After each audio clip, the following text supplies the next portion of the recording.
Once was a land of woe and strife, where the people were bereft of hope. They prayed to their gods of might and light to deliver the heroes of old. Instead they got heroes. Did you hear the quotes in my voice of moral ambiguity? They may help or may not help you at all, depends on what's in it for them. They kick and they punch and they maul and they smash, they lie and they scheme and they burn and they slash. Succeed or fail, it adds to the tale. Dungeons and Debacle starts now. Hello and welcome everyone to this episode of the Dungeons and Debacles podcast. I am your host and Dungeon Master Kevin. Going around the table, Blake. Hi, I'm Blake, and I'll be playing Juliet, the Dragonborn eldritch knight. And John. Hello. I am John, playing Alunodas, Elven monk. And Shane.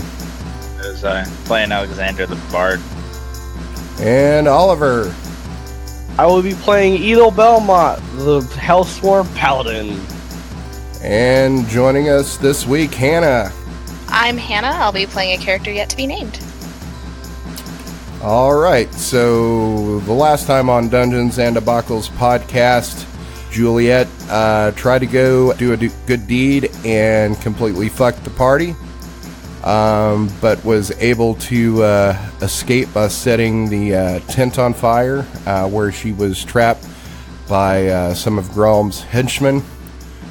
She was able to make it back to camp before the rest of the half-orcs ran her down and engaged in an epic battle on the beach. There they slew all the half-orcs, including Grom, and were able to find a child's raft to get out to the boat, the Sea Witch, to escape the island. So that's where we find ourselves now. So what are you guys doing? Escaping. So are we on? We're on the boat, correct? You are on the boat. All right, I'm gonna go to my quarters and go to sleep. Okay. Stormbringer is whipping all the deckhands into high gear to make the boat ready to sail, and after probably 20 minutes or so, you are on your way to the city of Carnlee. So unless there's anything you guys want to say to each other while you're on the boat, you've probably got another couple days before you reach the city. I'm going to miss those orcs. They were fun. They were. And then a certain someone ruined it all for us. I think Hold on. Captain. That is quite unfair. Says the one that burned down their village and then attempted to kill their leader. You had that out of order, but I mean, we're not coming back here again, are we? Hopefully. Not anymore. Well, everything worked out then, right? I mean, it'd probably be by the pretty time good. we get back, I mean, we've killed two of their major leaders. They're probably going to have a whole new government. I think we'll be okay if we have to come back. Plus, it's an awesome vacation spot. I mean, it's like the Cancun of like Suel, really. I mean, they know how to party. With lions. So, if there's nothing else, we're just going to say that you guys make it to the city. Easy enough. Hell yeah. So it's a few hours past sunrise as you come upon Carnlee, and the first thing you notice are the towers. They must be like hundreds of feet tall, and you're able to see them from your distance, which is, a couple miles out from shore. But as you get closer, you can see these large buildings that, must be at least 10 stories tall. They're some of the largest that you've seen, and the city looks to stretch out for, a couple miles. Looking at this, Kala, the largest city that you came from before, looks like a village. So, does anybody want to give me a history check? I'll do it. Sure. You got it. 23. 21. Blackjack. That's more than sufficient. So, what you know is Carnlee is the capital city, the Plains Nation, which is the nation state down here in the south of this continent. It's one of the greatest cities pretty much on the planet. It's been around for thousands of years, and its history spans 1,000 years, even before the time of ruin. You know that Carnlee has a king and a council and a court. The current king, Fred II, his power has been diminished over the centuries due to international commerce, powerful merchants, and weak kings before him. He controls what's going on inside the city and the military, and the council is made up of powerful landowners and merchants. There are about 200 council members that convene in the hall of the council, and they conduct business on laws of the city, trading, and laws of the plain nation. The courts hear matters of criminal justice, trade legalities, and settles disputes. The courts can overturn laws enacted by the council, but not decrees by the king. So that's what a history check gets you. All right. With a 3, Alunodas knows that these people are rich and they worship a guy named Fred. Yep. I had a Fred dog the second, named get it Fred. right. Yeah, Fred was his dad. Mr. Fred. So as you get closer, you see hundreds of ships that are as large or larger than yours docked in the port. There are flying flags from all the nations you know and some you don't. The boat stops far from the docks. It is met with a smaller boat, and a few minutes go by. There's a human in his middle years climbs aboard and starts talking to Stormbringer, and you see Stormbringer palm some coins into the man's hand. They exchange a few more words, and the man climbs back down into the boat and heads to another ship. Stormbringer says, "Fucking docking in Carnlee is a joke. Too many ships. They just want their money. It's a smuggler's fucking dream. Okay, you Hummer stewards, let's get to docking, you fuck markets. Row!" Yeah. So, Stormbringer turns to you. I'm assuming you're all up on the deck at this point. Yep. He says, "Well, here we are, Carnlee, one of the greatest cities in the world. If you can't find it here, you can't find it anywhere, be it fame, fortune, or love. Shite, look at me getting all sentimental. We'll likely be here next week, maybe more, taking on trade and cargo until the next port, whatever that may be.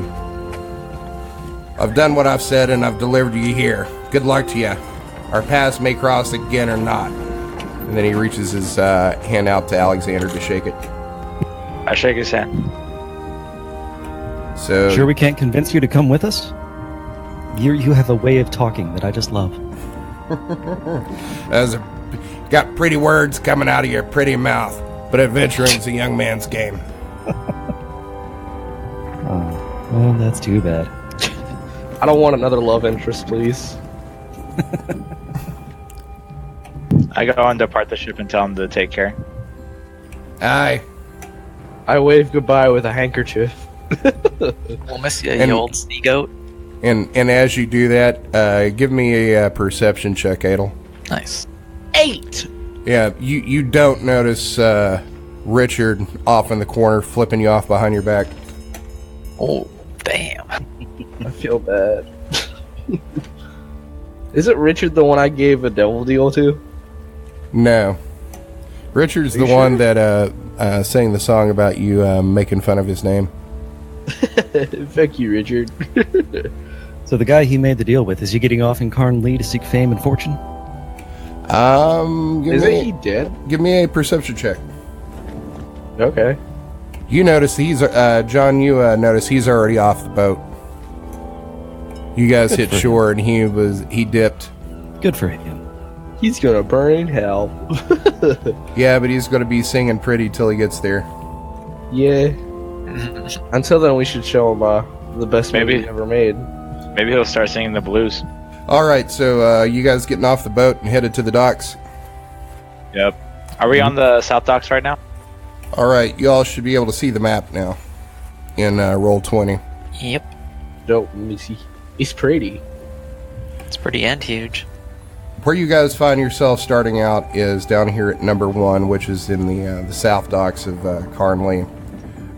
Over on your left, you're going to see like a large island with these huge cannons on it. That is the battery of Carnlee, which is its main protection in the Bay of Carnlee against invaders. Which, you know, is kind of odd, just because this is a massive city and you would basically be insane to try to attack it. Let's with all do the it! Fortifications. Yeah, burn it down. So you're on the docks right here.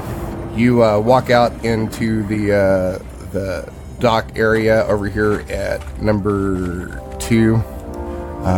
This is like one of the main entrance where the customs are, but you've already Stormbringer's already paid that as you came in. And then over here at number 3 is the stockyard and stables, where you could buy a horse if you needed to.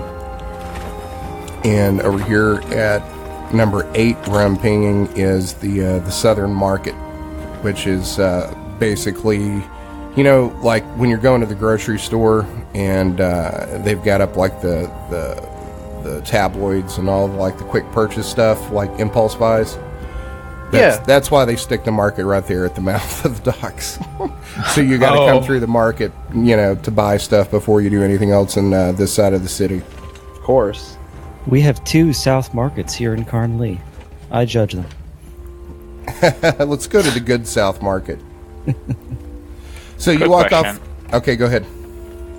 What does it mean by battery on number 6? Is that like a military battery, or like, what do you mean? Yeah, that's a military battery. They have that's where all their large cannons are set up, and trebuchets Got it. to repel invaders.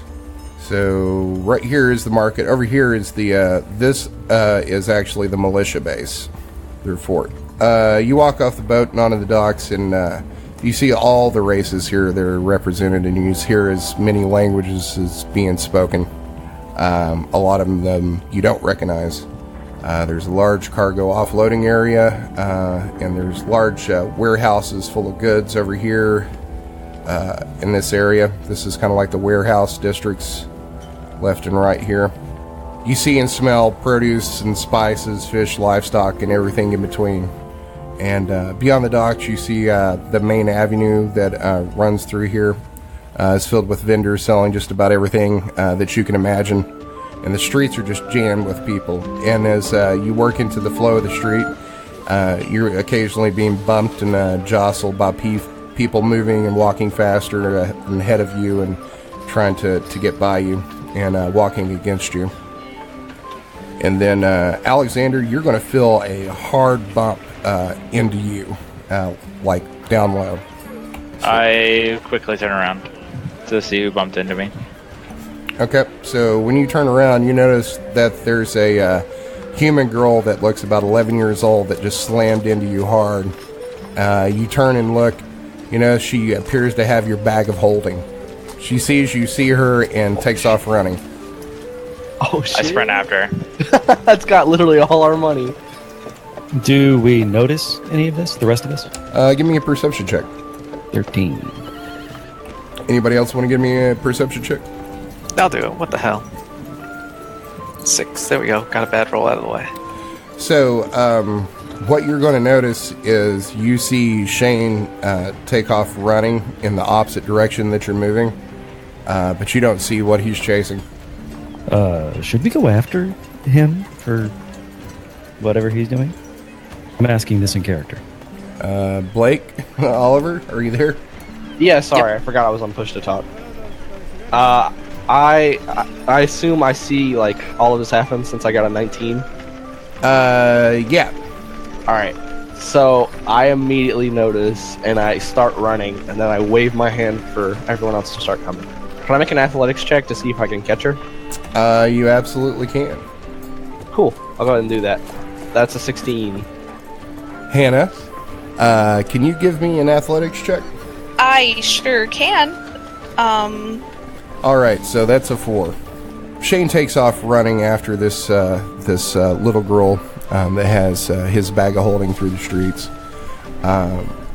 You're going to see Edel turn around, and he sees the girl running from Alexander and the bag and just runs her down.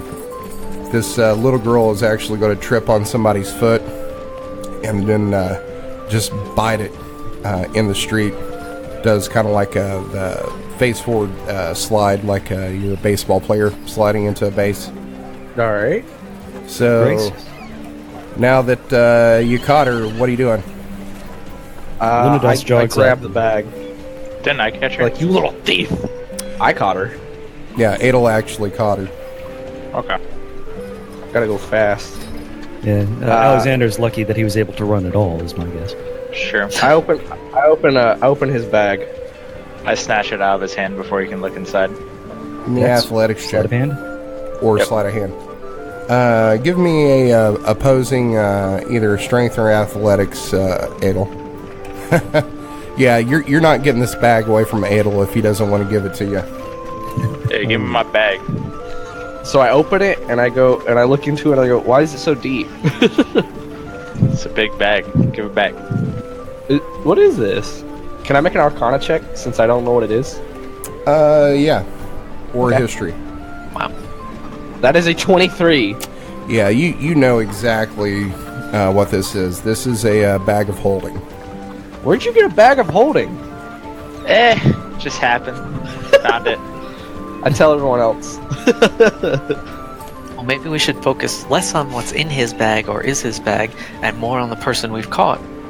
I mean, I think it's a I good didn't know he had one. I thought he'd tell us.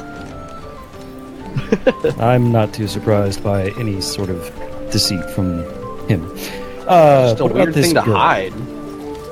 Yes, what about the girl? Who are you? Why are you trying to Seller. steal from us? Someone pay you off? Please don't kill me or take me to the guards. I just stole because I'm hungry. I don't have anyone to look after me after Ma and Pa died from the Red Pallor, and the other street kids won't talk to me because they say I'm bad luck and they beat me at the orphanage. I had to escape and I don't have anywhere to go. Please, have mercy on me. I'm just a little girl. I could help you. You look new here. I could show you around the city. I could cook and clean your clothes for you. Just please help me. I'm so hungry. I haven't eaten in days. She If I is had a kind of nickel- small for a human, isn't she? She's gaining no sympathy from me. Now hold on. You said you're stealing to survive and no one really wants to take you in at all? Or it's all too bad? Nobody wants to take me in. I'm beaten at the orphanage. The other street kids don't talk to me. They think I'm bad luck. I'm just so hungry. I'd like to do a perception check. Wouldn't that be an insight? Not into what she's saying, into like Oh. what I can see about her. So, with a 23, I mean, she looks pretty rough. I mean, she looks really, really thin. She looks like she hasn't had a bath, in maybe a year. She's incredibly dirty. Her hair is in tangles, and she looks to have like bruises on her arms and her neck, where it looks like she's been in a fight. I take out a loaf of bread and give it to her. I snatch the bread and eat it hungrily. Dang. Do we have any use for a tiny human? Yeah, you could sell her. Hey now, none of that Yeah, talk. I mean, we She's could. already been through enough. And? And she said she could be useful. I mean, do we have anybody here who can 100% clean clothes or do any of these often menial tasks? Yes. And the fact that she was I able to glance steal from away. you guys, I mean, you guys must be pretty piss poor at looking. Nah, I'm a rich guy. I'm a classy man. Well, I say we bring her with us. I mean, I know this kind of stuff she's been through. There's, Alright, fine. I'm not opposed, Fine. but it will be your responsibility. You gotta pick up her shit and stuff when she throws it at you. And maybe clean her. As long as it doesn't track in the house, it's okay. What's your name, girl? My name is Talia. I don't know my last name. Okay, Talia. While we're in the city, maybe you could help us find places around, and in return, we'll let you have travel with us. I'm sure you could go to a nice inn and have a bath or something. Absolutely. I can take you to an inn now. That would be great. So let's go Let's to go. it. Lead on. Yeah. Okay, so you guys have been told that you need to meet up with your contact at the, in the Rusty Anchor. Anchor Tavern. Yep. So, Someone's taking notes. yeah. Damn right. So, do you want to ask Talia about the Rusty Anchor? Yeah, I know you might be a bit young, but do you know where the Rusty Anchor Tavern is and what kind of places around it? Doesn't sound like the most reputable tavern. The Rusty Anchor, you say? Why would you be going there? That's a rough part of the city, and there are plenty of good inns and taverns around here. Well, no offense, goodbye. but it looks like you could afford a much better drink than what that hole in the wharf could offer. We're rough sort. We like rough drinks. We're for ballers yourself. on a budget, alright? Well, to get there, just head west on Dock Street until you get to the King's Road. Cross the King's Bridge, you can't miss it. Once you get across the bridge, take Shoreline Avenue north until you get to the bend in the river. There's an inn there with a big rusting anchor in the courtyard. You won't be able to miss it. Some free advice? Keep your hand on the purse on that side of the river. And on this side of the river. Shade. What? No, I said shade, not Shane. Oh, I thought you were yelling at me like I was missing something. I'm like, what? I didn't miss anything this time, I swear. All right, so We believe you, Shane. Don't worry. so the directions that Talia gave you is going to take you up through this main avenue here till you get to this bridge, this large bridge crossing the river. You walk probably a little over a mile, and what strikes you is there's every intelligent race in Suel seems to be represented in this city, and they all seem to be living and working beside each other. You pass shops and homes, the cities that seem to be laid out in a very deliberate manner. You see massive stone walls and gates that are at least 20 feet tall that appear to be layered from the inside out like an onion. You think that the defenses probably grew as the city grew. So you come to what must be the King's Bridge, and no, you can't miss it. It's an impressive structure made out of something that looks like white stone but shines like steel. It looks incredibly delicate for something this large and doesn't seem to have any supports that go into the water. It appears to be floating between the shore on the main city and the western side of the city across the Salt River. You see carriages and people moving in both directions on the bridge, and the middle appears to be for carts, and the sides of the bridge are for pedestrians. There's so much traffic moving through there. There's a guard in a red tunic directing traffic. When you cross the bridge, there's no give or sway to it. It feels like solid ground. You get to the other side and you see a sign for Shoreside Avenue. You walk for about another mile until the river bends, and on your left you see a 3-story building made out of wood with paint that's seen better days. There's a rusty anchor about 4 feet tall sitting out in the courtyard, and a faded sign over the door that reads, "The Rusty Anchor, leave your cares behind." Let's go in. Wait a minute. Hey, little one, so, like, how good are the other hotels? Like, how much more expensive are they compared to the Rusty Anchor? I mean, they're, slightly more expensive, I guess. I've never really had the coin to stay in one, so I don't know exactly. But they do have a much better reputation than the Rusty Anchor. Well, we're not necessarily sleeping here tonight. We're on business, so let's go on in. But what are we trying to find? We have a contact there. Right, okay, let's go. Somebody's been So taking notes. I walk in. All right. Is everybody going inside? Yeah, Yes, but just remember not to make a scene at all. famous last words. Was that last bit at all or Edel? At all. Oh, and Edel. Both. Yeah. So as you walk into this common room of this inn, the smell of sour wine hits you. The common room is poorly lit, and there's 3 people currently inside.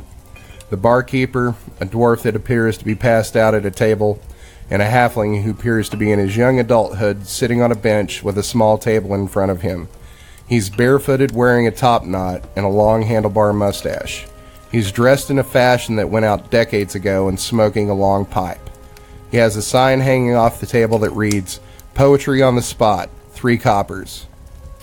He sees you walk into the room, and his eyes light up. He waves to you with both hands and says, Friends, welcome to this humble establishment. Come sit with me and have a drink." He shouts to the barkeeper, "Oscar, bring wine for my new friends." "Do you have silver, Rufus?" "Put it on my tab. You know I'm good for it. Have you forgotten who my other friends are?" The barkeeper grumbles and brings out 2 bottles and some cups and sets them on the table. He doesn't look at you, but you notice he's given the halfling the stink eye. He stomps back off to the bar, grumbling something underneath his breath. I'm gonna do an insight check. Okay. 4, you're completely oblivious to anything that's going on. Nice. To me, it sounds like this might be some sort of racketeering. Just be on your toes, guys. Also, on that last comment involving me, I would like to add something. On our last adventure, did I burn down a village or try to sleep with the chief and then kill him? That's Yeah, fair. you did much worse. I mean, no denying that. Yeah, sure. Keep telling yourself that. So the bartender stomps off back to the bar, grumbling something under his breath, and the halfling says, "Many thanks to you, Oscar. You may go back to do whatever it is you do." He turns to you and in a low voice says, "Bless his heart. He's not much of a businessman, gentleman, or conversationalist. But we all can't be, right? Well, my mama always said, if you don't have anything nice to say..." The halfling sets the cups in front of all of you and sloshes wine into them. You can tell he's probably been drinking for quite a while before you got there. The halfling raises his cup and says, "A toast to friends new and absent." Then he finishes his cup in 2 long swallows before you can even begin drinking. I take a sip. I drink it down. It's Edel, it's not good wine. Alunodas just pretends to sip a little. The halfling says, "I say, what a diverse and magnificent cadre you've assembled here. It truly is inspiration for a tale, I must say. Good gracious, where are my manners?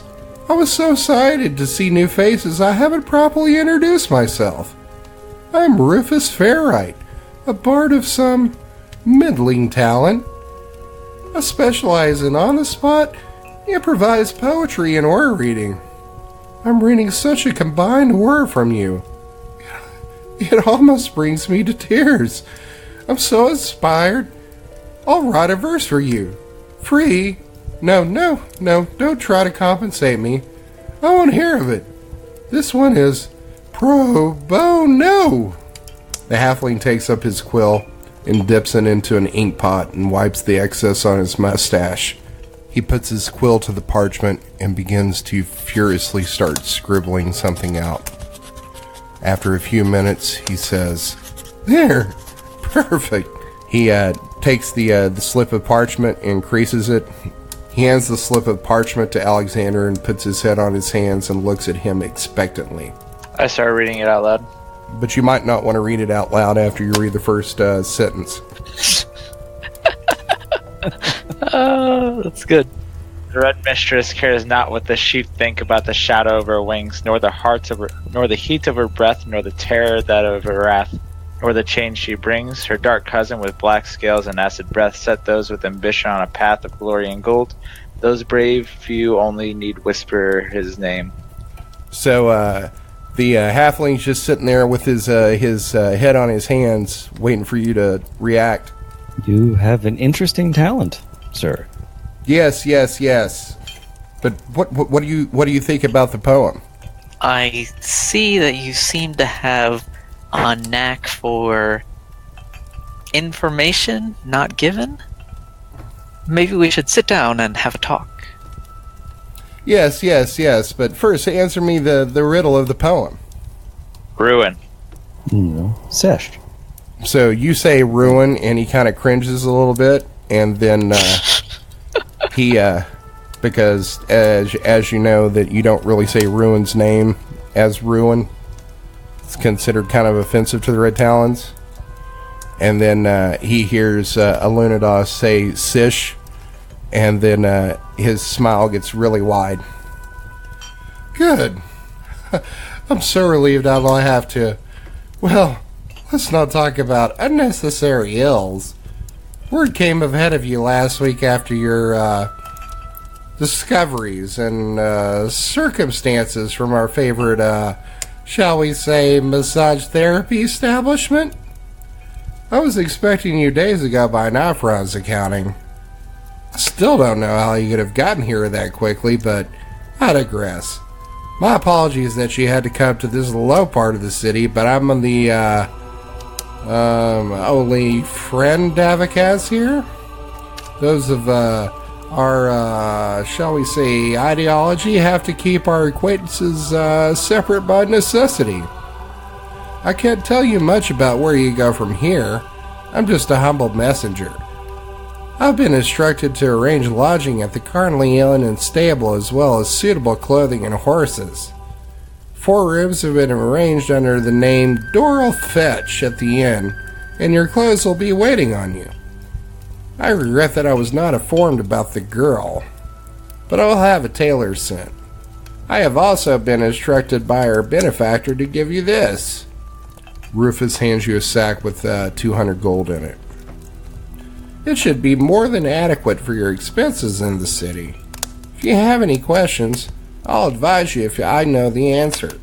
Thank you, I appreciate it. Is there anything else we should know, or anything that you need help with? Not at the moment, no. Like I said, I'm just a middleman. What kind of business do you usually do? I write poetry. A man after my own heart. Would you care for a poetry off? And cut some Yes, heads please. on some verse? I'm not much of a poetry man. I'm more of a performer. A bard by certain terms. Oh, would you lighten this common room with a song? I'll try.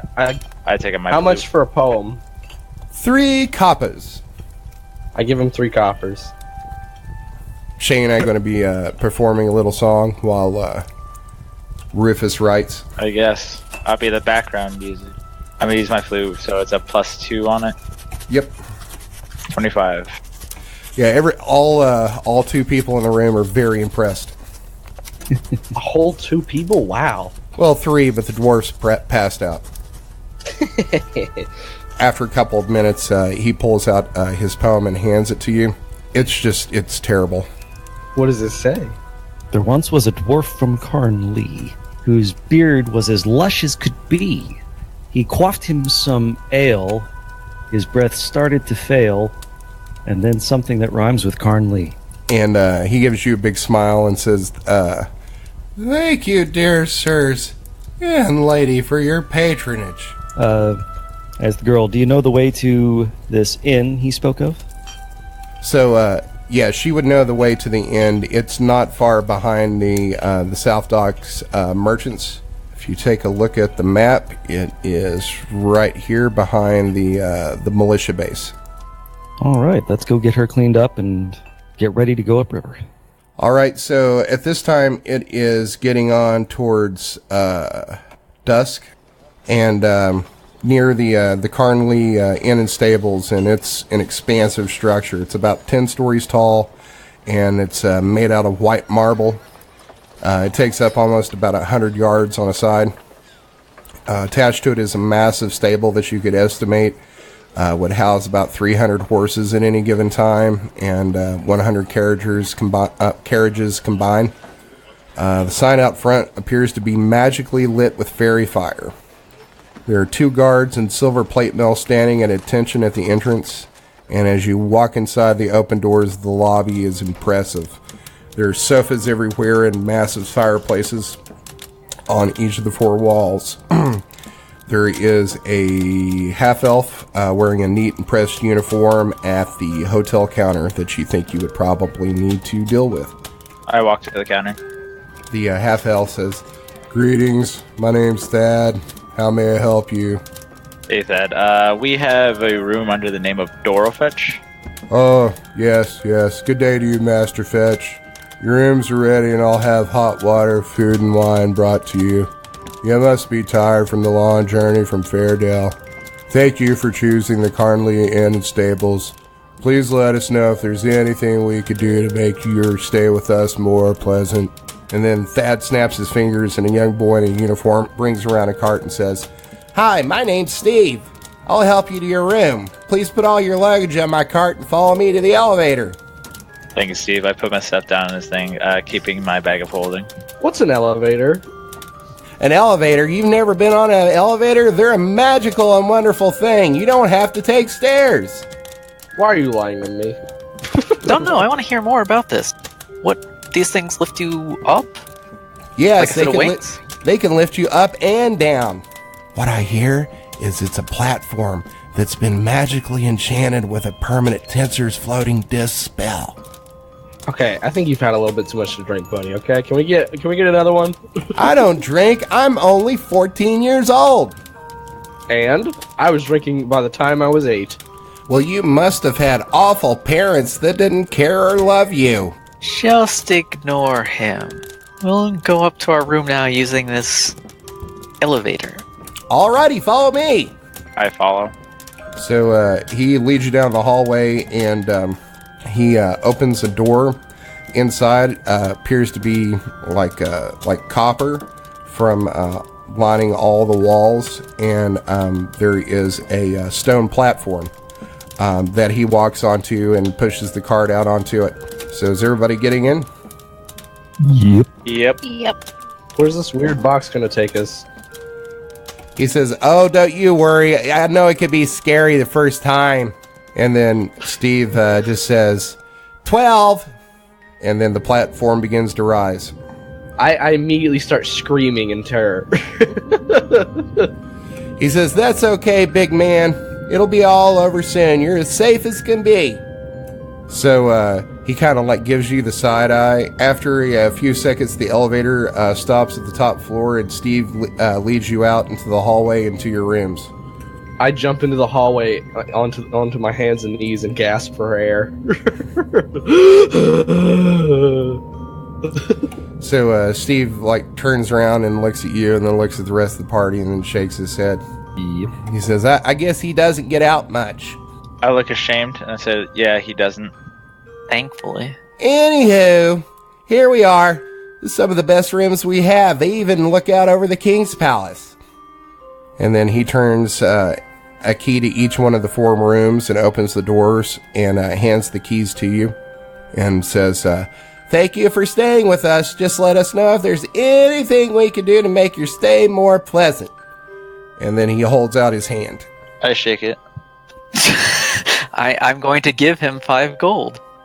Because I'm not a cheap piece of shit. Sure.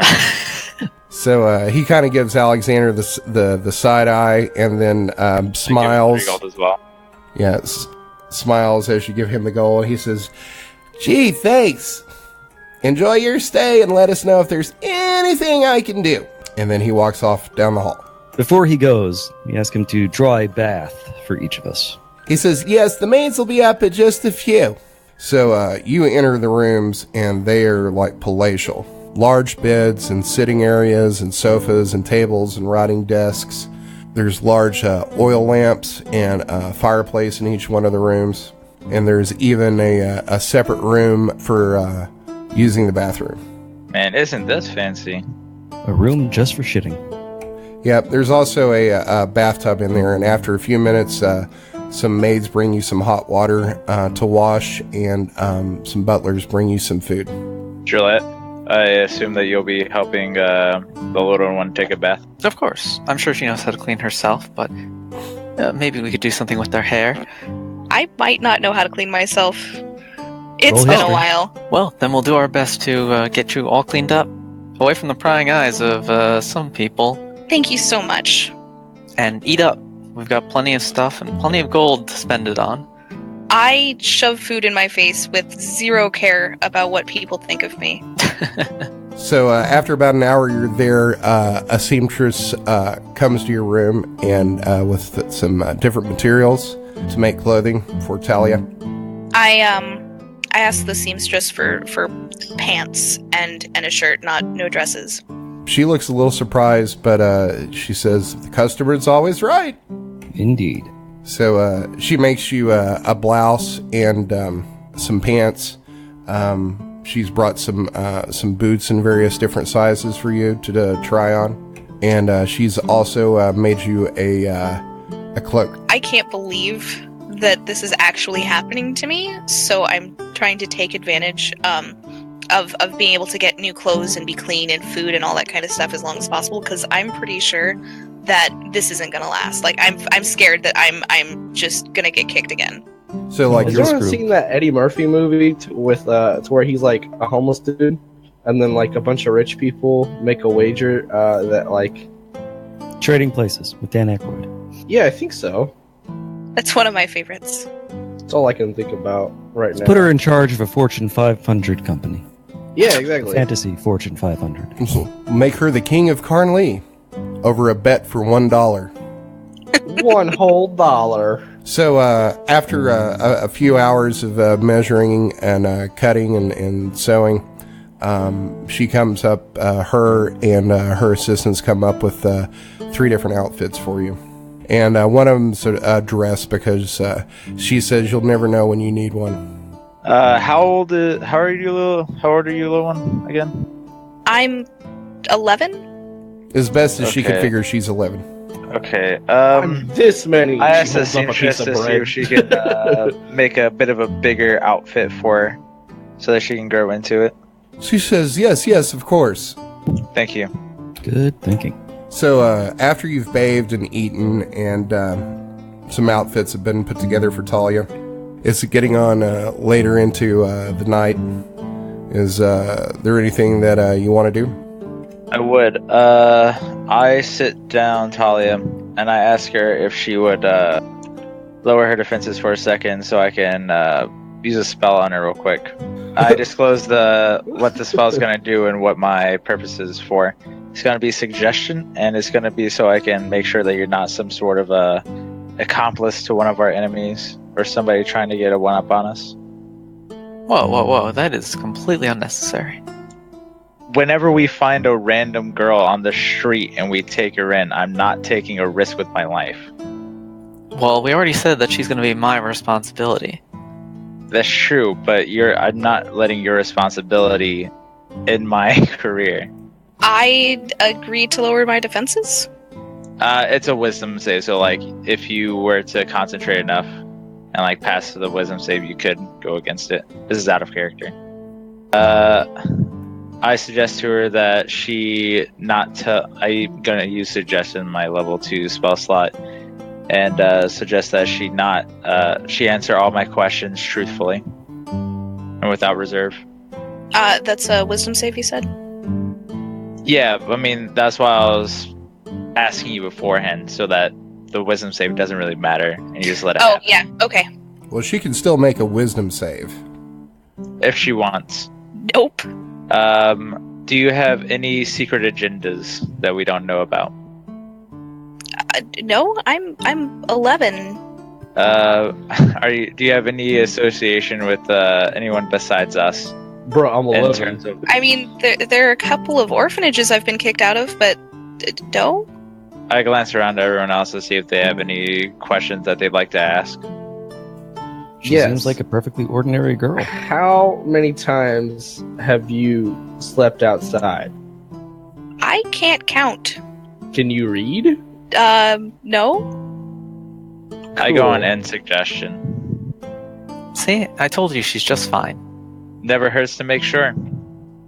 But that does give me a chance to study. Now I have a new partner. I can teach you to read and speak and... Well, you can already speak, I suppose. You think? Writing, reading, if you want.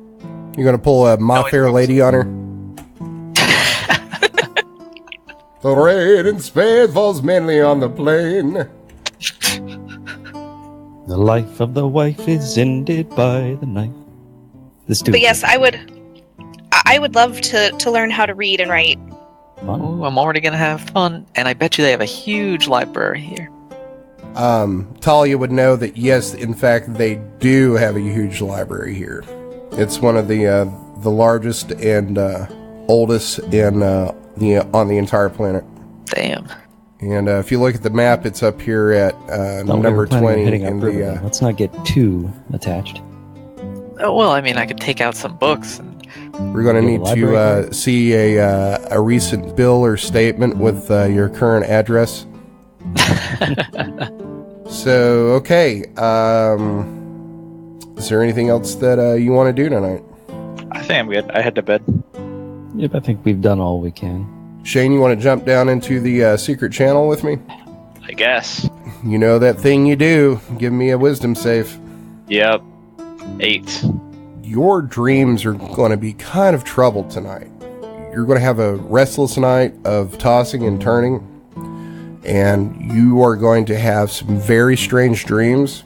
But when you wake up in the morning, you're not going to remember what those dreams were about. Hey.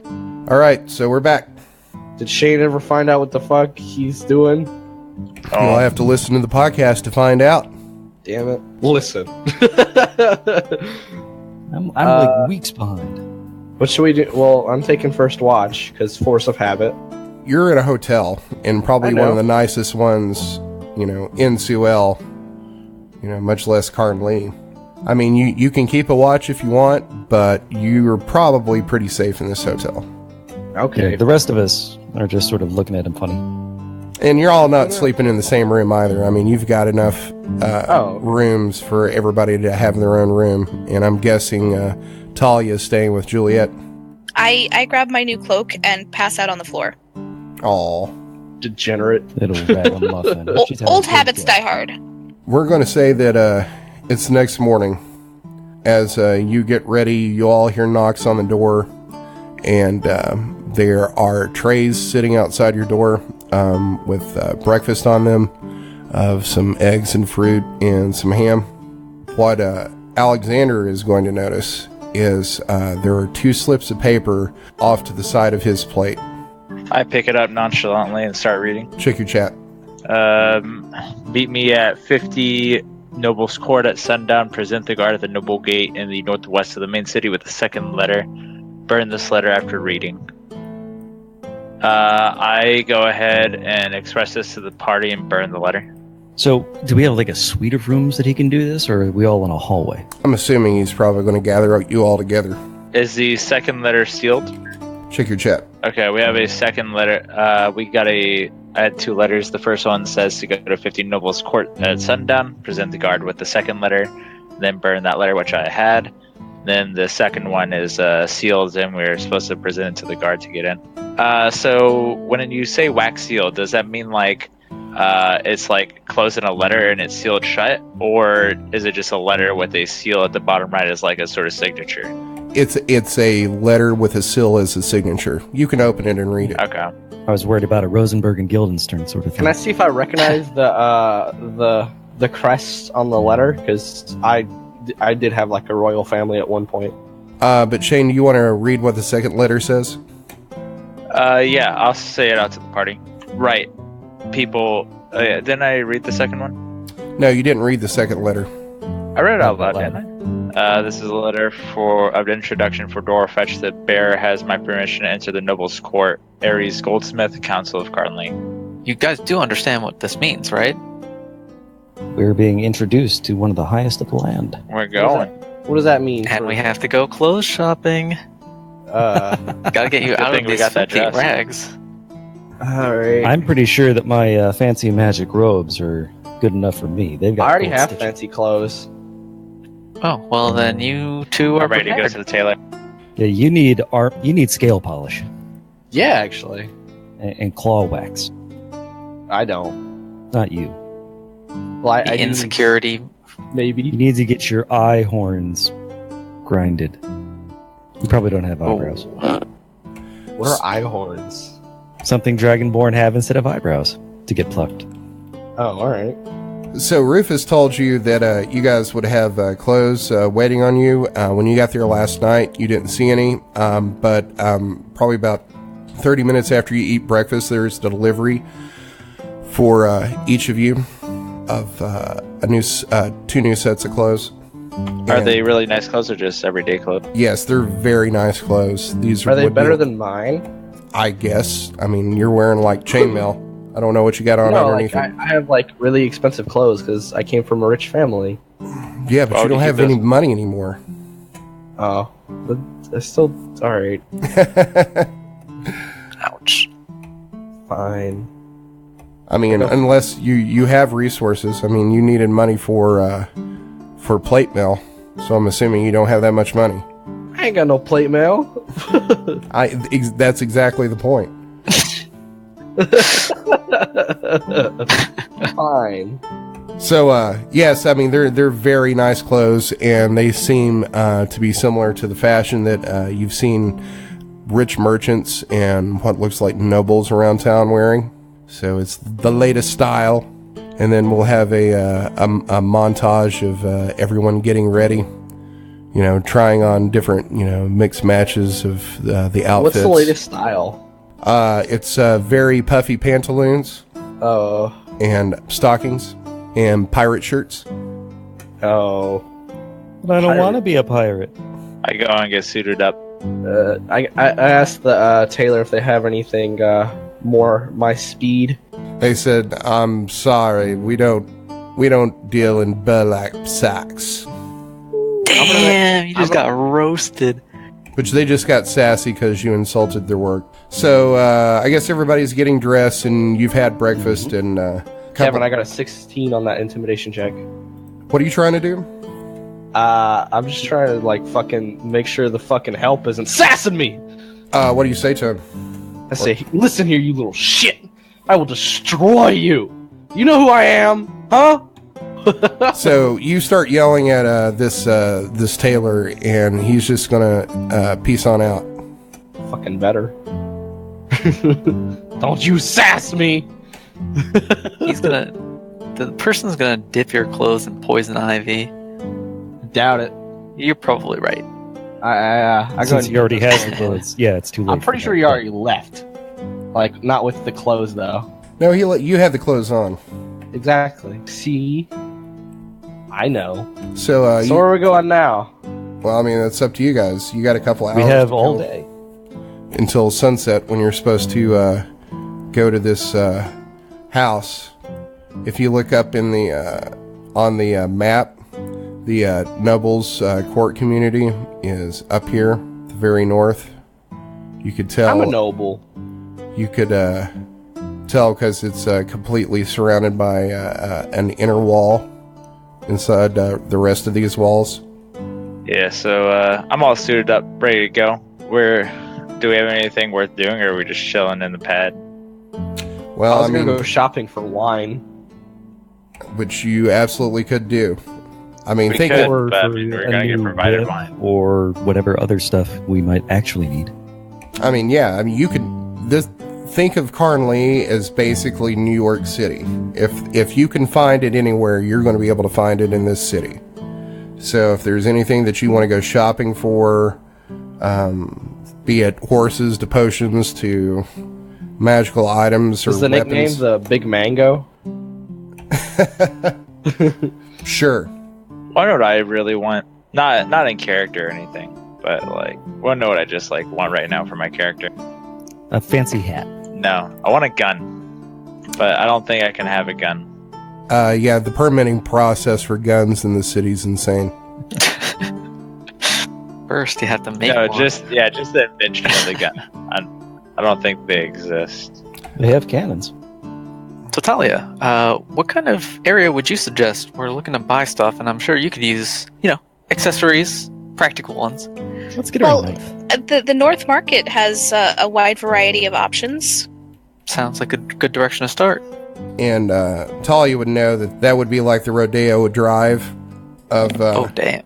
Yeah, that's where the rich folks shop.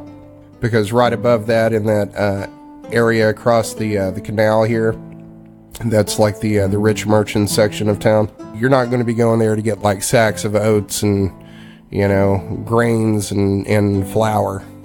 You're going to be going there to get like, expensive jewelry, magical items, fine, like horses, that kind of stuff. I asked Juliet if she needs any money to pay for anything for her. I go, just go ahead and give me my share. Your share for what? What are you getting? Money. What? It's not going to be enough for plate mail.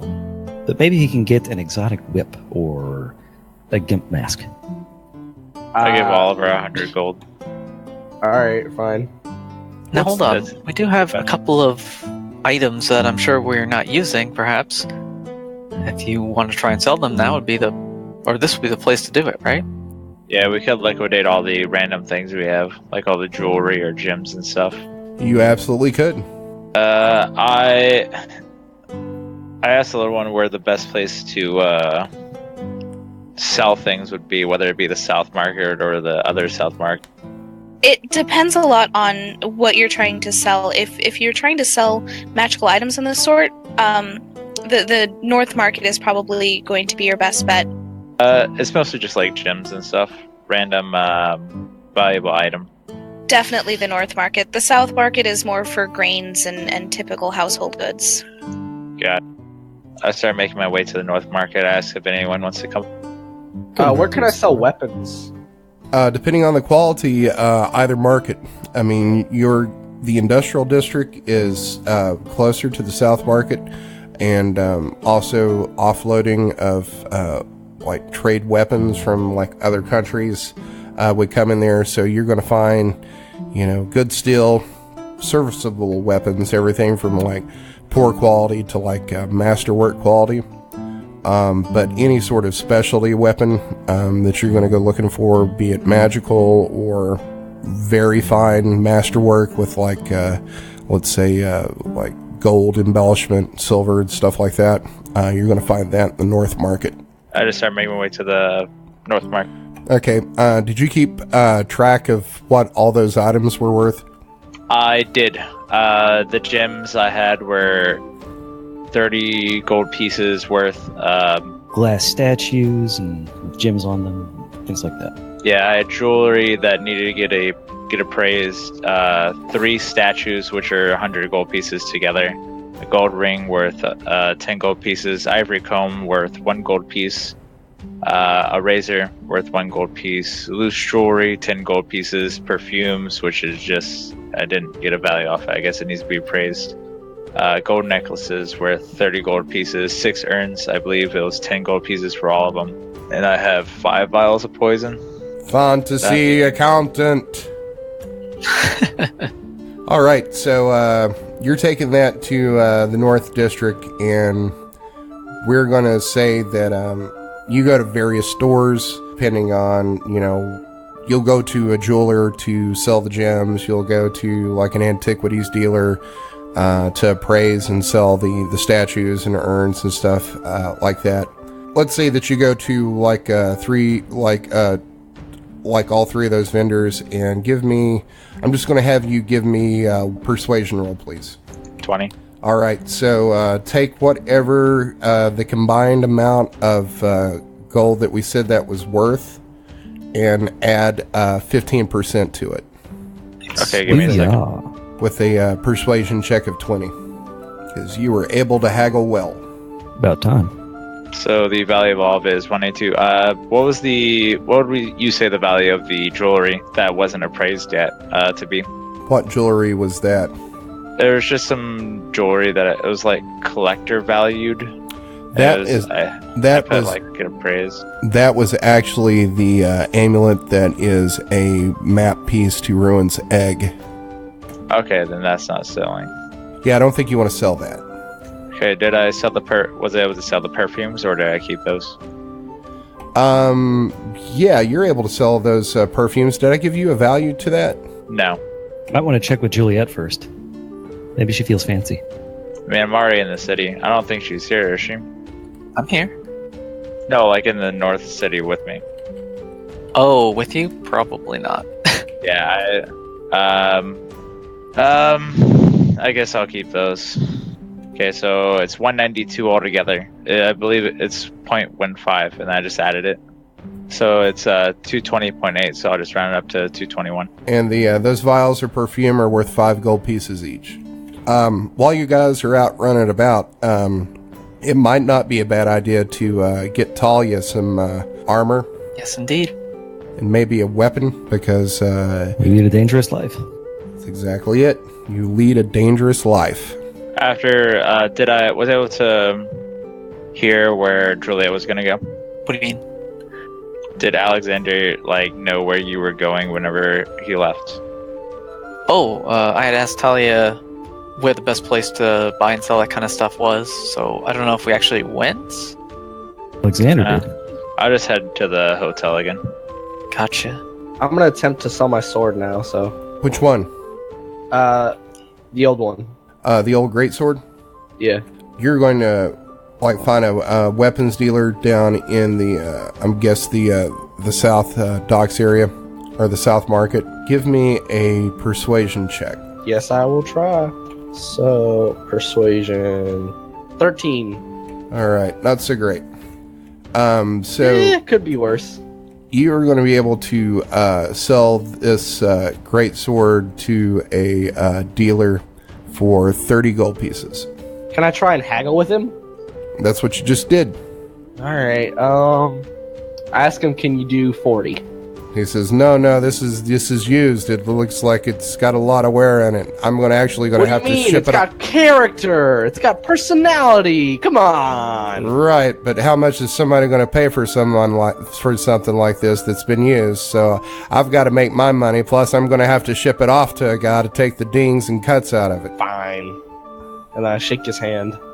All right, and he hands you 30 gold. Trying to think of what I could buy. Let's go. I'm gonna go see what they have in armor. They have basically anything that in the South Docks. They would have anything that you would be able to find in the player's handbook. That's what I'm going to right now. So give me a sec. While he's doing that, Juliet and Talia, are you looking for armor for the little girl and a weapon?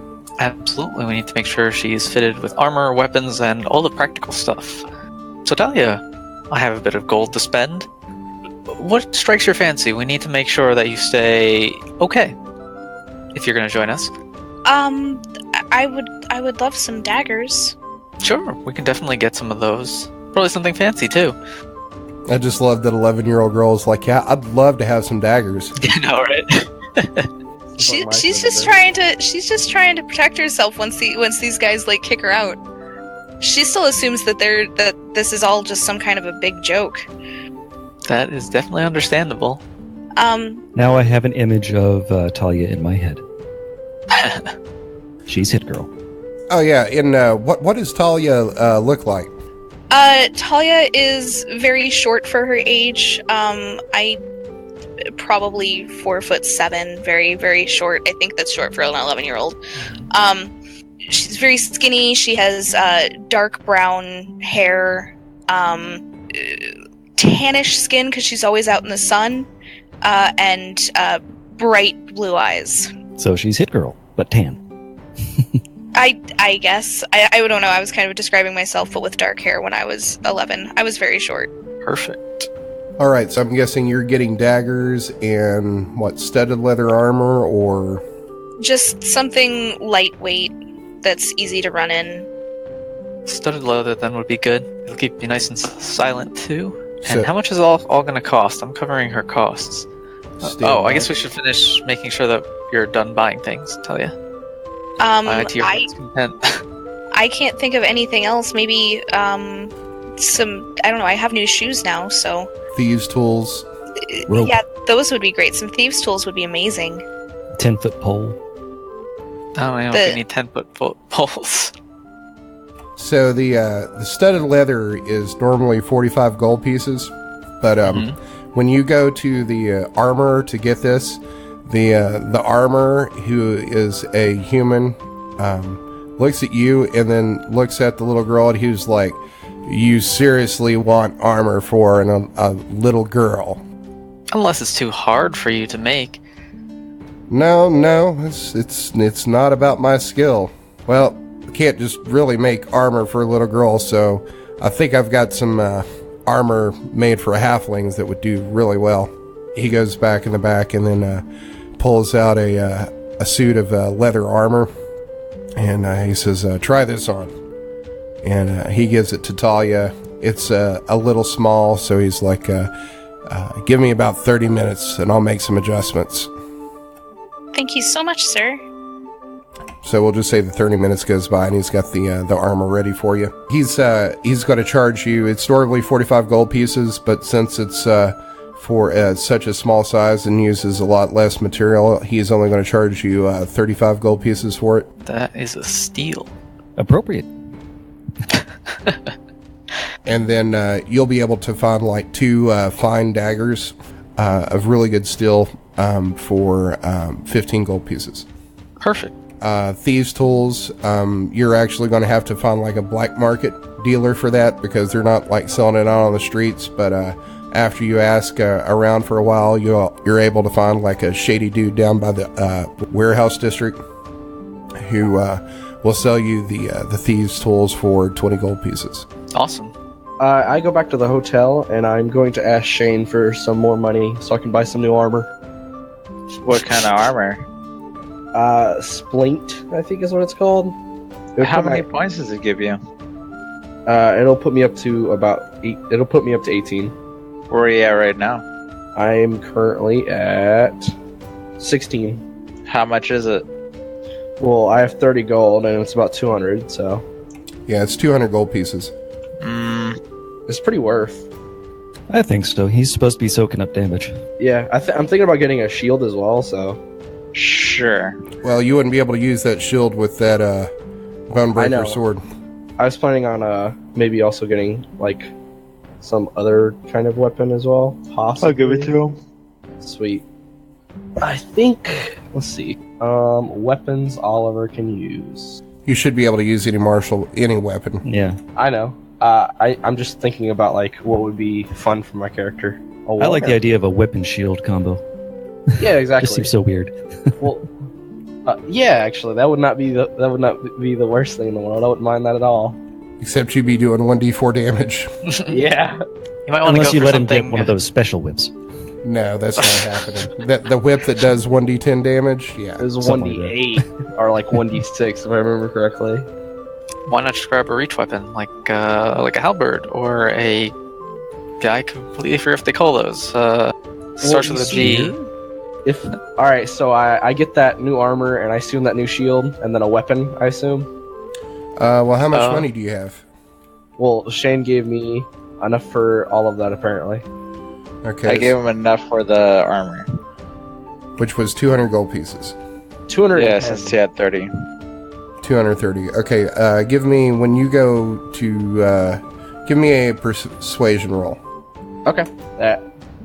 That is a 18. Alright, so I'm going to say that you are able to buy that, the splint mill. Instead of the 200 gold pieces, you're going to be able to talk him down to 185. Whoa, that's pretty good. So I got a little money left over. I'll buy a shield as well. Okay, that's going to be 10 gold pieces. I give him 10 gold pieces. How much was it again? So currently you've spent 195 gold pieces. You had 230. I've got like 30 left. Alright, is that it? Nah, I think I'll also buy I'm looking for a fun one-handed weapon. Let's see. Let's go with a war pick. It's only 5 gold. So let me change a bunch of stuff now. Alright, that's been the shopping episode, ladies and gentlemen. Thank you for joining this week. Who knows what kind of merchandise we'll sell next time? Here on Pawn Stars. Trademarked. Fantasy pickers. Hell yeah. While they're doing that, Alunodas is going to wander around the neighborhood and try to get people to join the Church of Magicology. That's his order. It's the cover for their worship of ruin. Oh, I gotcha. But She'll burn away the Thetans, or the magic Eatons. I ask Juliet after we're done shopping if she'll take me to the library. You read my fucking mind. What'd she say? Talia and I are gonna head to the library after buying stuff. Maybe buy a chalk and a slate and some chalk and teach her how to read and write. I'm gonna sell my old armor. Okay. You were wearing chainmail, right? Yes. Would you like another persuasion? I would. Another 18. Alright, so you're going to be able to sell this chainmail for 73 gold pieces. Cool. Just make a note that you're going to get disadvantage on all stealth checks from now on. I know. I was already doing that. That's why I never moved that's why I never moved during the stealth missions. Gotcha. I literally just stood at the entrance until shit hit the fan. Or that time you tortured that guy. Which time? That's what I thought. Alright, now that our shopping montage is pretty much done, does anybody else want to do anything? Oh, you're going to the library. Yep. So, you two make it to the library, and before you're even within probably a quarter mile of it, you can see it it's stretching into the sky. This thing appears to be maybe 9 or 10 stories tall. and it's made out of what looks like polished sandstone. Outside are all these stone tables, and there's a large fountain in the center of it.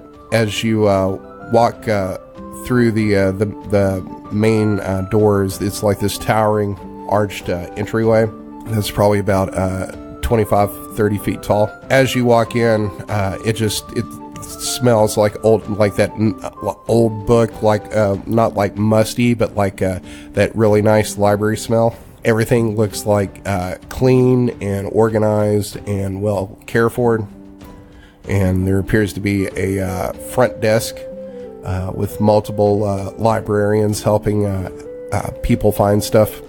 So is there anything in particular that you're looking for? Juliet's interest is in magic, but Talia is currently the priority. Anything you'd like to start with, Talia? Well, I would love to learn how to read in the first place, so I figured this is where you'd go to do that. Ah, right. Hooked on Fantasy Phonics worked for me. Then they can have non-fiction Aragon books. Non-fiction. That's really good. Well played, sir. Well played. So, the librarian instructs you on how to get to the children's section of the library, which is on the bottom floor. And from there, you're able to find multiple books on the subject of teaching children to read. Awesome. And these, unlike a lot of books in the library, are for sale. Oh. Not just for rent. Well, I suppose it'd be worth it to take them back. I don't know how long this will take to learn to write or read. So that might be a long time. Or maybe you catch on really fast, Talia. But it's worth buying them. I appreciate that you're teaching me. Also get her the fantasy version of Twilight. Full of very normal people with feminist undertones.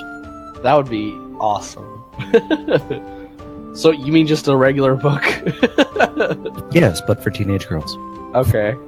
Fantasy Babysitters Club. God damn it. Nancy Drew. Oh, goodness. I love it. Hello, Cord. It's me, Margaret. And of course, Christian Mingle's #1 movie, God's Not Dead 2, The Squeakquel. And no, it'd be Paylor's Not Dead. I love it. Featuring a debate between a magic student and his arrogant alchemy professor. I'd watch that. All right, so I guess you're buying the reading book. Yep. All right, you bought it. Fantastico. So it's getting late afternoon at this point, so you guys should probably be looking to meet back at the hotel to make your way to the Noble's Court, or did you make a plan to where everybody was just going to meet there? I think we're just meeting at the hotel first. Yeah, making a plan doesn't sound like our style. Well, it'd be nice if we had a plan, but since they never work... Yeah, some people just, go off the reservation and try to seduce people and then tell their brothers. And Hey, now. That's long past. You're an all-star. I gotta get my game on and go play. You all meet up at the hotel, and you have about an hour and a half to get to the Noble's Court on the northern part of the city. So I'm assuming you're getting dressed up in your finery and heading that way. My robes with the gold brocade.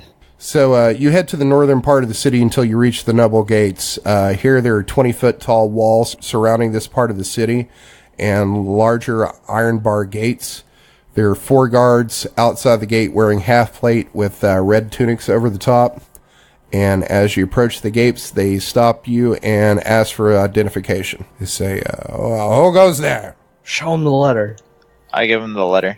So the guard scans down through the letter, and he's like, doing that thing where he's like kind of reading out loud to himself because he's not that smart. And then looks at the seal and says, everything seems to be in order. Welcome, Master Fetch. Yeah. So the gates open, and you walk inside, and there's these impressive granite houses with copper roofs in this part of the city. They're at least 3 stories tall with incredibly cared for yards, courtyards, and gardens. Each house has a stone wall at least 5 foot tall surrounding it, and there's a small park in the center of the noble court with a massive fountain.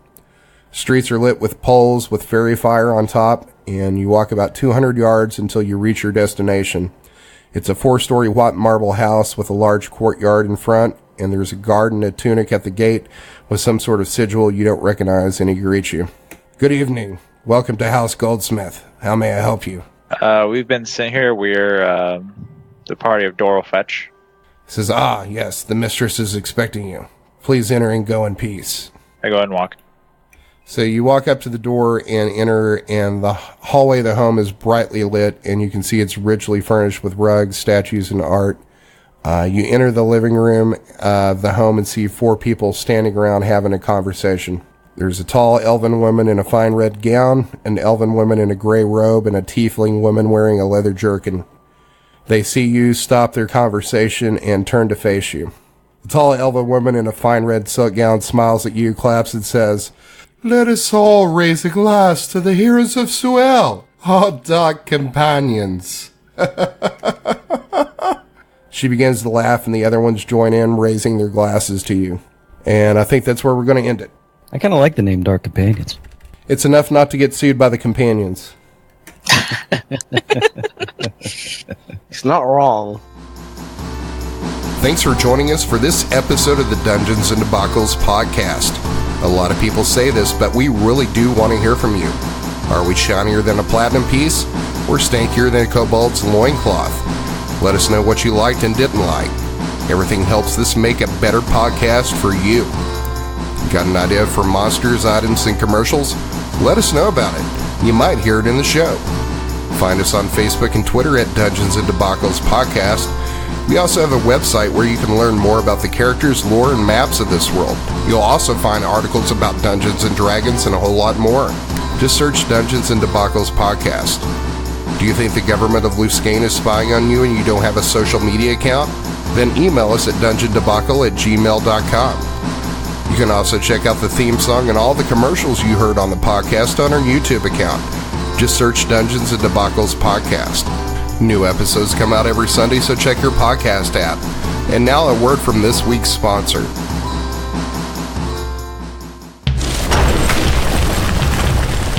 Are annoying adventurers stealing your treasure and slaying ye hard-earned magical beasties? An expertly crafted dungeon may just be what ye need.